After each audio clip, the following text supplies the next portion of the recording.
Best moral stories. Snehapuri అనే ఊర్లో రంగడు అని ఒక తెలివైన వంటవాడు ఉంటాడు. రంగడు వంట చేయడంలోనే కాదు, మాటల చాతుర్యంలోనూ చాలా గట్టివాడు. ఏ పని చేసినా చాలా తెలివిగా చేస్తాడు. ఇక రంగడి భార్య కమల. ఈమె రంగడు చేసే వంట పనిలో సాయం చేస్తూ ఉంటుంది. ఇద్దరూ కలిసి ఊర్లో శుభకార్యాలకు అవసరమయ్యే వంటల్ని చేస్తూ ఉంటారు. ముహూర్తాల్లేక ఊర్లో కరువు రావడం వల్ల కొన్ని రోజులుగా ఊర్లో ఎటువంటి శుభకార్యాలు జరగవు. అప్పుడొకరోజు రంగడు, కమలా, కమలా, ఆకలిగా ఉంది, అన్నం పెట్టు. సరే రండి, కూర్చోండి, భోజనం వడ్డిస్తాను. ఏంటి కమలా, ఒక్క కంచం మాత్రమే పెట్టావు, నువ్వు తినవా? లేదండి, నాకిప్పుడు ఆకలిగా లేదు. ముందు మీరు తినేయండి, నేను తర్వాత తింటాను. మరి గిన్నెలో అన్నం చూస్తే కొంచెమే ఉంది, ఇది నాకు పెట్టేస్తే నువ్వేం తింటావు? చెప్పాను కదండి, నాకు ఆకలిగా లేదు అని, అందుకే వండుకోలేదు. ఒకవేళ ఆకలేసి అవసరమైతే మళ్ళీ వండుకొని తింటానులేండి. ఎందుకు కమలా నాకు అబద్ధం చెప్తావు? ఇంట్లో నూకలు నిండుకున్నాయన్నమాట. ఇప్పుడు భోజనం ముందు కూర్చొని అదంతా ఎందుకు ఆలోచిస్తున్నారు? ముందు కడుపు నిండా భోజనం తినండి. ఈ ఏడాది కరువు వల్ల ఎటువంటి పంటలు పండలేదు, అందుకే ఊళ్ళో ఏ శుభకార్యాలు జరగలేదు. ఇదిలాగే కొనసాగితే మనమిక రోజూ పస్తులుండాల్సొస్తుంది. దీనికి ఏదో ఒక ఉపాయం ఆలోచించాలి. సరే సరే, ఉన్న అన్నమే చెరో 2 ముద్దలు తిని కడుపు నింపుకుందాం రా. ఇద్దరూ కలిసి ఆ ఉన్న అన్నాన్ని 2 ముద్దలు తిని కడుపు నింపుకుంటారు. తిన్న తర్వాత రంగడు ఆలోచనలో పడతాడు. ఏమిటండి అంతలా ఆలోచిస్తున్నారు? వంట చేయగలిగిన మన పరిస్థితి ఇలా ఉంది అంటే ఇక ఈ ఊరి వాళ్ళు ఎంత ఆకలితో అల్లాడిపోతున్నారు. ఎలాగైనా ఈ ఊళ్ళో ఏదో ఒక శుభకార్యం జరిగేలా చెయ్యాలి కమలా. కనీసం ఒక పూటైనా ఊరి వాళ్ళందరూ కడుపు నిండా తినాలి. శుభకార్యం జరిగేలాగా మీరెలా చేయగలరండి? ఆలోచించగా నాకొక మంచి ఉపాయం వచ్చింది కమలా. ఏంటండి ఆ ఉపాయం? రంగడు తనకు తట్టిన ఉపాయాన్ని కమలతో చెప్పి, నేను వెంటనే వెళ్లి పెద్దయ్య గారిని కలిసొస్తాను అని చెప్పి ఊరి పెద్ద దగ్గరికెళ్తాడు రంగడు. ఏమిట్రా రంగా, ఇలా వచ్చావు? ఊళ్ళో ఏ శుభకార్యాలు లేవే, మరి ఏ పని మీద ఇటొచ్చావురా? దాని గురించే మీతో మాట్లాడిపోదామని వచ్చానయ్యా. ఏమిట్రా అది? ఈ ఏడాది మన ఊరికి కరువొచ్చింది కదయ్యా, దాని గురించి నేనొక సాధువు గారిని కలిశాను. అప్పుడు ఆయన నాకొక మాట చెప్పారు. సాధువుని కలిసావా? ఏం చెప్పాడ్రా ఆయన? ఈ ఊర్లో కరువు పోవాలి అంటే మనం ఈ ఊరంతటికి భోజనం వండిపెట్టి సంబరం జరిపిస్తే మన ఊరి కరువు పోయి వానలు పడతాయంటయ్యా. అవునా? సంబరం జరిపిస్తే మన ఊరి కరువు పోతుందా? దానికిప్పుడు నన్నేం చేయమంటావురా? మరేం లేదయ్యా, రేపే మన ఊర్లో మనం సంబరాన్ని ఏర్పాటు చేద్దాం. ఇక ఊరి వారందరికీ భోజనాలు పెడదాం. దానికి కాస్త మీ సహకారం కావాలి. ఊరికి మంచి జరుగుతుంది అంటే ఊరి పెద్దగా నేనెందుకు సహాయం చేయనురా? నీకు కావాల్సిన ఏర్పాట్లేవో నువ్వు చెయ్యి. మన ఊరి చెరువులో కొంగలున్నాయి కదయ్యా, వాటిని మాంసంగా చేసి ఊరి వాళ్ళందరికీ భోజనం వడ్డించాలని సాధువుగారు చెప్పారు. సరేరా, ఊరి వాళ్ళందరికీ దండోరా వేయించి చెప్తాను. నువ్వా వంట కార్యక్రమం ఏదో మొదలుపెట్టు. అలాగే ఇప్పుడు 2 కొంగల్ని తెప్పించి పెట్టాను. రేపు భోజనం రుచికరంగా వస్తుందో లేదో నీ వంట ప్రావీణ్యత చూస్తాను. లోపలికెళ్ళి ఆ 2 కొంగల్ని బాగా రుచికరంగా చేసి నాకు వడ్డించి చూపించు. రుచి చూస్తాను. అలాగే అయ్యా అంటాడు రంగడు. రంగడు ఆ 2 కొంగల్ని తీసుకుని రకరకాల మసాలాలు పట్టించి బాగా వేయించి పెడతాడు. రుచి ఎలా ఉందో చూద్దామని ఆ కొంగ కాల్ని విరిచి ఒక ముక్క తిని చూస్తాడు. అది అద్భుతంగా ఉండడంతో ఇంకొక కొంగ కాలు విరిచి అది కూడా తిని చూస్తాడు. మళ్ళీ ఏమీ తెలియనట్లు ఉంటాడు. సాయంత్రం పెద్దయ్య భోజనానికి కూర్చుని, రేయ్ రంగా, ఏది ఆ కొంగల కూర ఇలా వేయ్, చాలా ఆకలిగా ఉంది. రంగడు కొంగల్ని పళ్ళెంలో పెట్టి తీసుకొచ్చి వడ్డించగా, ఏంట్రా రంగా, ఈ కొంగలకు ఒక్కొక్క కాలే ఉంది, రెండో కాలు లేదేంటి? ఆ రంగడు ఏమాత్రం భయపడకుండా తెలివిగా, అయ్యా, మీరెప్పుడూ గమనించలేదనుకుంటా, మన ఊరి కొంగలకి ఒక్క కాలే కదా ఉంటుంది. కొంగలకి ఒక్క కాలు ఉండడం ఏంట్రా? 2 కాళ్ళు కదా ఉంటాయి. అబ్బే, మీరు సరిగ్గా చూడలేదేమో అయ్యా. నిజంగా కొంగలకి ఒక్క కాలే ఉంటుంది.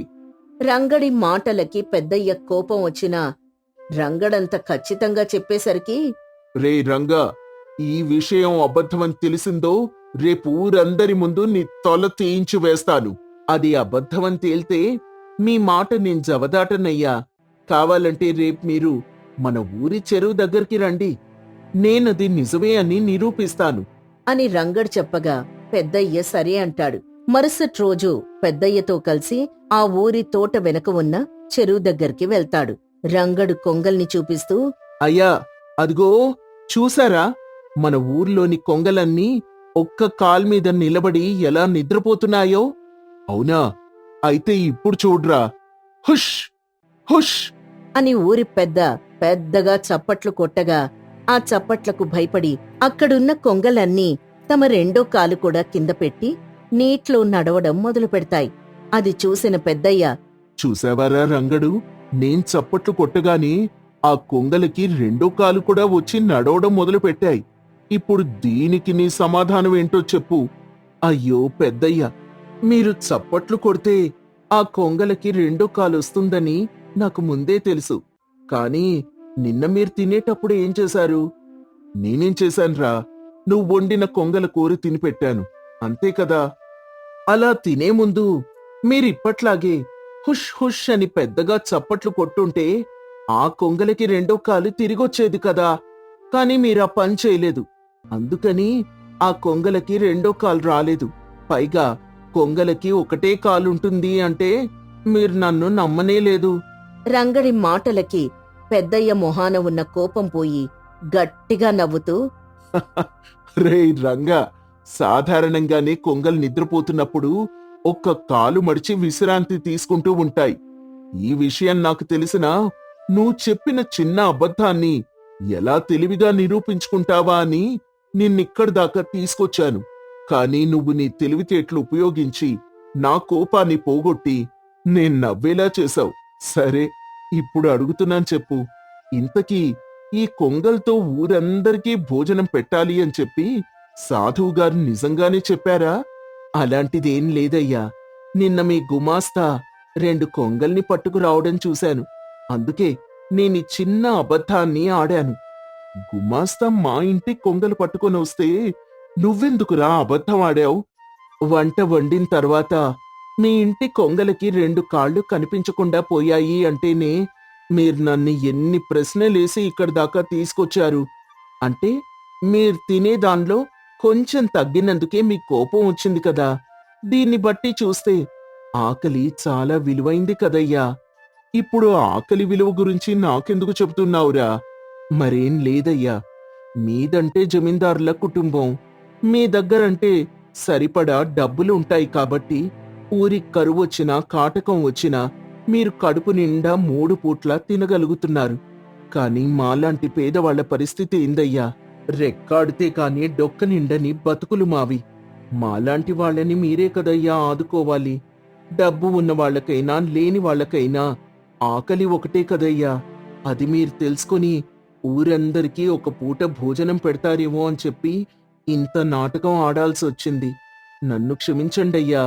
రే రంగడు, ఊరి పెద్దగా నేనెప్పుడూ ఈ విషయాన్ని ఆలోచించనే లేదురా. మన దగ్గర ఉన్నదాన్ని కష్టం వచ్చినప్పుడు 10 మందికి పంచాలి అన్న విషయాన్ని నాకు బాగా తెలియచేశావు. నీ మంచి మనసుని, నీ తెలివితేటల్ని మెచ్చుకుంటున్నాను. నువ్వు చెప్పినట్లుగానే ఈ రోజు నుంచి కరువు పోయే వరకు ఊరి వాళ్ళందరికీ ప్రతిరోజు భోజనాన్ని ఏర్పాటు చేస్తాను. అయ్యా, మీకు నమస్కారమయ్యా. మీకెలా కృతజ్ఞతలు తెలపాలో నాకు అర్థం కావడం లేదు. నేనొక్క రోజైనా ఊరి వాళ్ళందరి కడుపు నింపాలని ఈ పని చేశాను. కాని దానివలన ప్రతిరోజు ఊరి వాళ్ల కడుపు నిండుతుంది అంటే మీ గొప్ప మనసుకి ధన్యవాదాలయ్యా. ఇప్పుడే వెళ్ళి ఈ విషయాన్ని ఊర్లో దండోరా వేయిస్తాను. ఆ ఇంకొక మాట, ఇక ప్రతిరోజు వంటలన్నీ నువ్వే వండి ఊరి వాళ్ళకి పెట్టాలి. ఎంత పైకం కావాలో చెప్పు. అంతకన్నా అదృష్టం ఇంకేముంటుందయ్యా? అలా నా చేతులతో ఊరందరికీ వండి పెట్టి ఈ ఊరి రుణాన్ని నేను తీర్చుకుంటాను. దానికి నాకెటువంటి పైకము అవసరం లేదు. మంచి తెలివైన వంటవాడివి అనిపించుకున్నావురా. సరే రంగా, ఇక నువ్వు బయలుదేరి కావలసిన ఏర్పాట్లన్నీ దగ్గరుండి చూసుకో. అలా పెద్దయ్య రంగడు చేసిన మంచి పనిని బాగా మెచ్చుకుంటారు. ఇక రంగడు పెద్దయ్య అక్కడి నుంచి వెళ్ళిపోతారు. ఈ కథ వల్ల మనకు తెలిసే నీతి ఏంటంటే, కష్టం వచ్చినప్పుడు తెలివిగా ఆలోచిస్తే ప్రతి దానికి పరిష్కారం దొరుకుతుంది. కోటి కోసం కోటి విద్యలు అంటారు పెద్దలు. ఈ లోకంలో ఎవరెంత కష్టపడ్డా ఆఖరికది తిండి కోసమే, తమ కడుపు నింపుకోడానికి. తన తిండి కోసం, కుటుంబం కోసం నిత్యం పోరాడే ఒక సాధారణ పకోడీ వ్యాపారి కథ ఇది. అది సూర్యాపురం అనే ఒక చిన్న కుగ్రామం. ఆ గ్రామంలో ఎండాకాలం ముగిసి మెల్లమెల్లగా వానాకాలం ప్రారంభం కాబోతోంది. కానీ ఆ వానాకాలం వల్ల వచ్చిన ఆనందం కంటే గత ఎండాకాలం వల్ల వచ్చిన నష్టాలే ఆ ఊరి పకోడీ వ్యాపారి వీరయ్యకు దిగులును మిగిల్చాయి. వీరయ్య సూర్యాపురంలో ఒక చిన్న భోజనశాల నడుపుతున్నాడు. కానీ గత ఎండాకాలంలో ఎండలు విపరీతంగా కాయడం వల్ల అతని భోజనశాలలో పకోడీ అమ్ముడు పోక అతనికి నష్టాలు వచ్చాయి. ఒకరోజు వీరయ్య ఇంటికెళ్ళి తన భార్య వీరమ్మతో బాధగా, వీరమ్మ, ఈ నెల గడవడం చాలా కష్టంగా ఉంది. గత ఎండాకాలంలో ఎండల వల్ల జనం బయటికే రాలేదు. భోజనశాలలు వేసిన పకోడీ వేసినట్టే మిగిలిపోయి చాలా నష్టం వచ్చింది. గల్లా పెట్టెలు చూస్తే ఒక్క రూపాయి కూడా లేదు.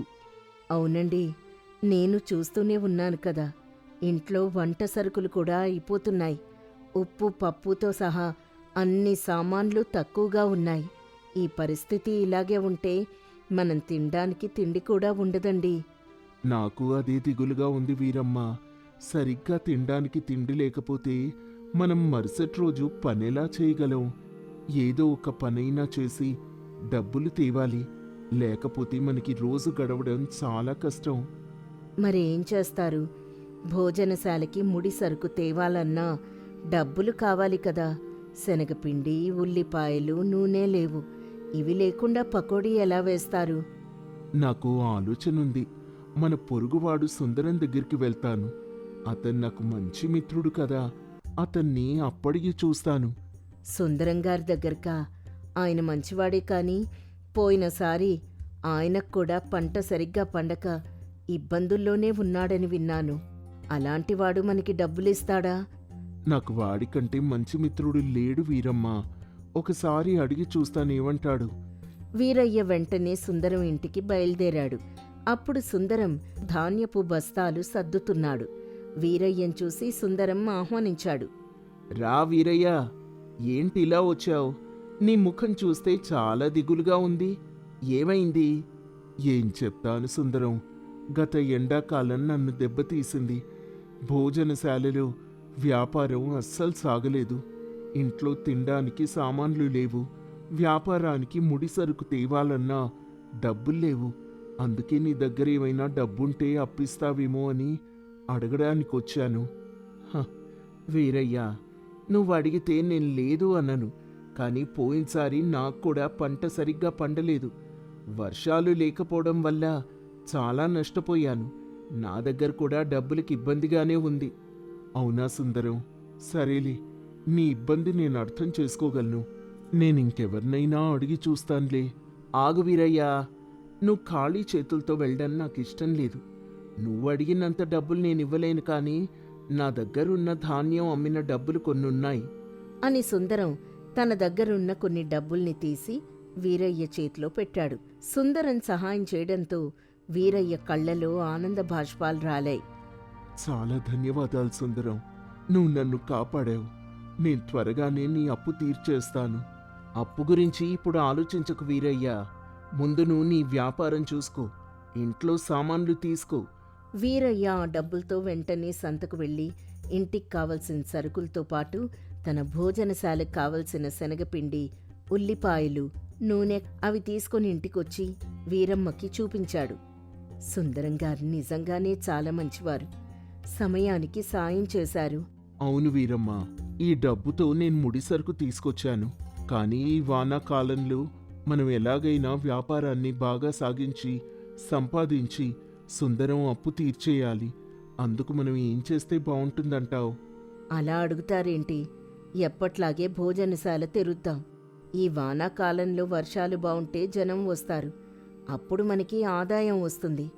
అలా కాదు వీరమ్మ, గత వానాకాలంలో మనం చూశాం కదా, వర్షం పడితే జనం ఊర్లో ఉండే మన భోజనశాల దాకా రారు, ఇంట్లోనే కూర్చుంటారు.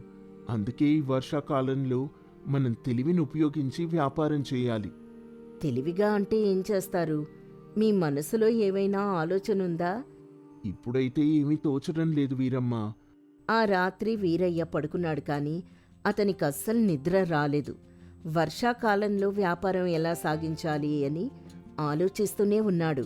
మెల్లగా మరుసటి రోజు ఉదయం వీరయ్యకు ఒక అద్భుతమైన ఆలోచన వచ్చింది. అతను వెంటనే వీరమ్మని పిలిచాడు.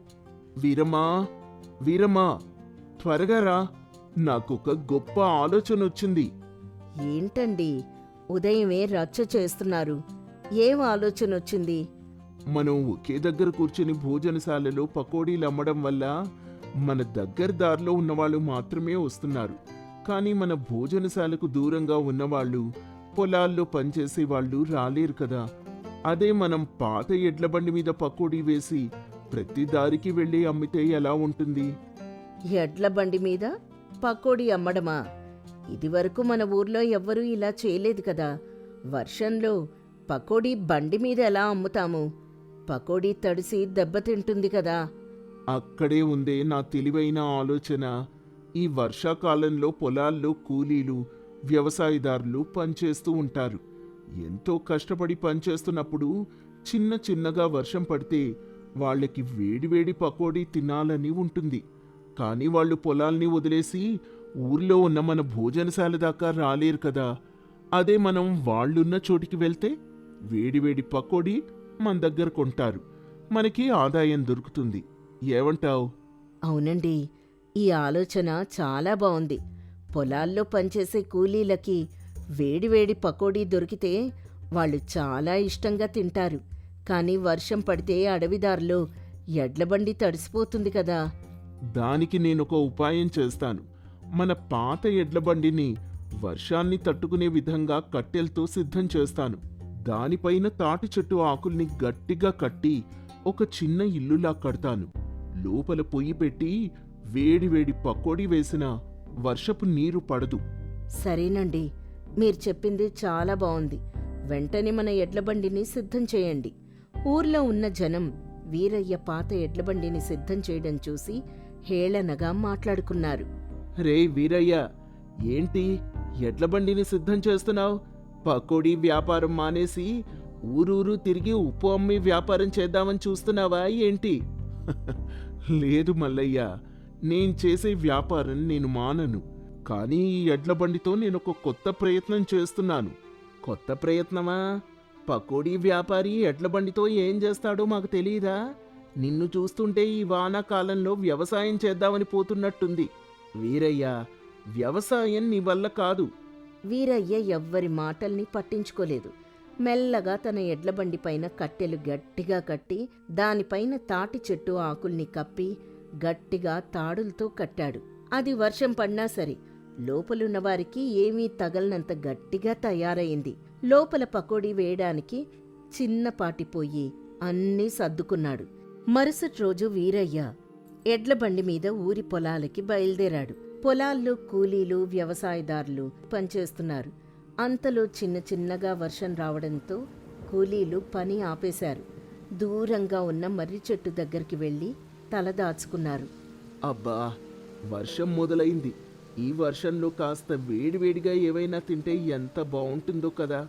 కానీ ఊర్లోని భోజనశాల చాలా దూరంగా ఉంది. అవును సుబ్బన్న, నాకు కూడా పకోడీ తినాలనుంది.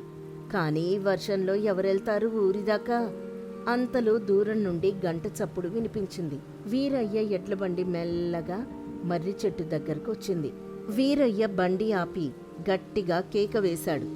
బాబూ, వేడివేడి పకోడీ, వర్షంలో వేడివేడి ఉల్లిపాయల పకోడీ సిద్ధంగా ఉంది. రండి బాబూ, రండి. ఇది మన వీరయ్య కదా? వీరయ్య, నువ్వు ఎడ్ల బండి మీద పకోడీ తెచ్చావా? అబ్బా, నాకు అస్సలు నమ్మబుద్ధి కావడం లేదు. అవును సుబ్బన్న, మీరు పొలాల్లో పనిచేస్తూ ఉంటారు. వర్షం వస్తే ఊరి దాకా రాలేరు కదా అని నేనే మీ దగ్గరకు వచ్చాను. పకోడీ వేడివేడిగా ఉంది. ఓ పట్టు పడతావా? వీరయ్య, నాకు పకోడీ ఇవ్వు. వర్షంలో వేడి పకోడీ తింటుంటే ఆ ఆనందమే వేరు. వీరయ్య, నీ తెలివి చాలా గొప్పది. మా దగ్గరికి పకోడీ తేవడం వల్ల మాకు చాలా సాయం అయింది. ఇదిగో, పకోడీకి డబ్బులు తీసుకో. వీరయ్య, నా దగ్గర ఇప్పుడు డబ్బులు లేవు. ఇంటికెళ్ళాక ఇస్తాను, సరేనా? సరే శివ. ఆ రోజు వీరయ్య ఎడ్ల బండి మీద ఉన్న సరుకు మొత్తం అమ్ముడుపోయింది. వీరయ్య చాలా సంతోషంగా ఇంటికొచ్చాడు. అబ్బా, ఏమండి, ఈరోజు ఎన్ని డబ్బులొచ్చాయో చూసారా? గత ఎండాకాలం వారం మొత్తం చేసిన వ్యాపారం కంటే ఈ ఒక్క రోజు వచ్చిన ఆదాయమే చాలా ఎక్కువగా ఉంది. అవును వీరమ్మ, నా ఆలోచన బాగా పనిచేసింది. అన్నిసార్లు జనం మన దగ్గరికి రారు. కొన్నిసార్లు మనమే జనం ఉన్న చోటికి వెళ్ళాలి. అదే అసలైన తెలివి. ఈ డబ్బులతో నేను రేపటికి కావలసిన సరుకు కొంటాను. అలాగే సుందరం అప్పు తీర్చేయాలి. అవునండి, ఆయన మనకి సమయానికి సహాయం చేశాడు. నాకొక ఆలోచనుంది. రేపటి నుండి మీరు పకోడీతో పాటు ఉడకబెట్టిన వేరుశనగ కూడా అమ్మితే ఎలా ఉంటుంది? కూలీలు వేరుశనగ గింజల్ని కూడా చాలా ఇష్టంగా తింటూ ఉంటారు. నిజమే వీరమ్మ, నువ్వు చాలా మంచి మాట చెప్పావు. పకోడీతో పాటు వేరుశనగ గింజల్ని ఉడికించి మిర్చి బజ్జీ కూడా అమ్మితే జనం ఇంకా ఇష్టపడతారు. అతను వెంటనే తన మిత్రుడు సుందరం ఇంటికి వెళ్ళాడు. సుందరం, ఇదిగో, నువ్వు పోయినసారి నాకిచ్చిన డబ్బులు. అలాగే నువ్విచ్చిన డబ్బుతో పాటు నాకొచ్చిన లాభంలో కొంత భాగం కూడా నీకే ఇస్తున్నాను. తీసుకో. వీరయ్య, ఏంటి, అప్పు తీర్చేస్తున్నావా? అది కూడా 2వ నెలలోనా? ఈ వర్షాకాలంలో నీ పకోడీ వ్యాపారం ఇంత బాగా సాగిందా? అవును సుందరం, నీ సహాయం వల్ల నేను ముడి సరుకు తీసుకున్నాను. ఎడ్ల బండి మీద వ్యాపారం చేశాను. దానివల్ల నాకు మంచి లాభం వచ్చింది. ఈరోజు నేను ఈ స్థితిలో ఉన్నాను అంటే దానికి నువ్వే కారణం. వీరయ్య, నీ ధైర్యం, నీ తెలివి చాలా గొప్పవి. నేను చాలా సంతోషిస్తున్నాను. ఈ డబ్బులతో నేను కూడా నా వ్యవసాయానికి కావలసిన సరుకు కొంటాను. కొంతకాలం గడిచింది. వీరయ్య పకోడీ వ్యాపారం వల్ల చాలా ఆదాయం వచ్చింది. అతను తన పాత పెంకుటిల్లుని తొలగించి ఒక చక్కటి మంచి ఇల్లు కట్టుకున్నాడు. ఇంట్లో ధాన్య బస్తాలు, సామాన్లు అన్నీ సమకూరాయి. వీరమ్మ కూడా చాలా ఆనందంగా ఉంది. ఒకరోజు సాయంత్రం వీరయ్య, వీరమ్మ, ఏమండి, ఆ రోజు మీరు గొణుగుతూ కూర్చున్నప్పుడు నేను చాలా భయపడ్డాను. మనకి తిండికి కూడా ఉండదేమో అనుకున్నాను. కానీ మీకొచ్చిన ఆ ఒక్క ఆలోచనే మన జీవితాన్ని మార్చేసింది. నిజమే వీరమ్మ, కోటి కోసం కోటి విద్యలు అంటారు కదా. మనం ఏ పని చేసినా అందులో శ్రమ ఉండాలి. దాంతోపాటు కొంచెం తెలివి కూడా ఉండాలి. సమయానికి తగినట్టుగా మనల్ని మనం మార్చుకుంటే ఎంతటి కష్టకాలమైనా సుఖకాలంగా మారుతుంది. అవునండి, మీ తెలివే మన నిజమైన అదృష్టం. ఇక నుంచి మనకెలాంటి కొరత ఉండదు. ఆ సూర్యాపురం గ్రామంలో ఇప్పుడు వీరయ్య అంటే కేవలం ఒక పకోడీ వ్యాపారి మాత్రమే కాదు, కష్టాల్లో ఉన్నప్పుడు ఎలా నిలదొక్కుకోవాలో నిరూపించిన ఒక తెలివైన మార్గదర్శి. ఆ గ్రామంలో పకోడీ సువాసన వీరయ్య తెలివిని అందరికీ గుర్తు చేస్తూనే ఉంటుంది.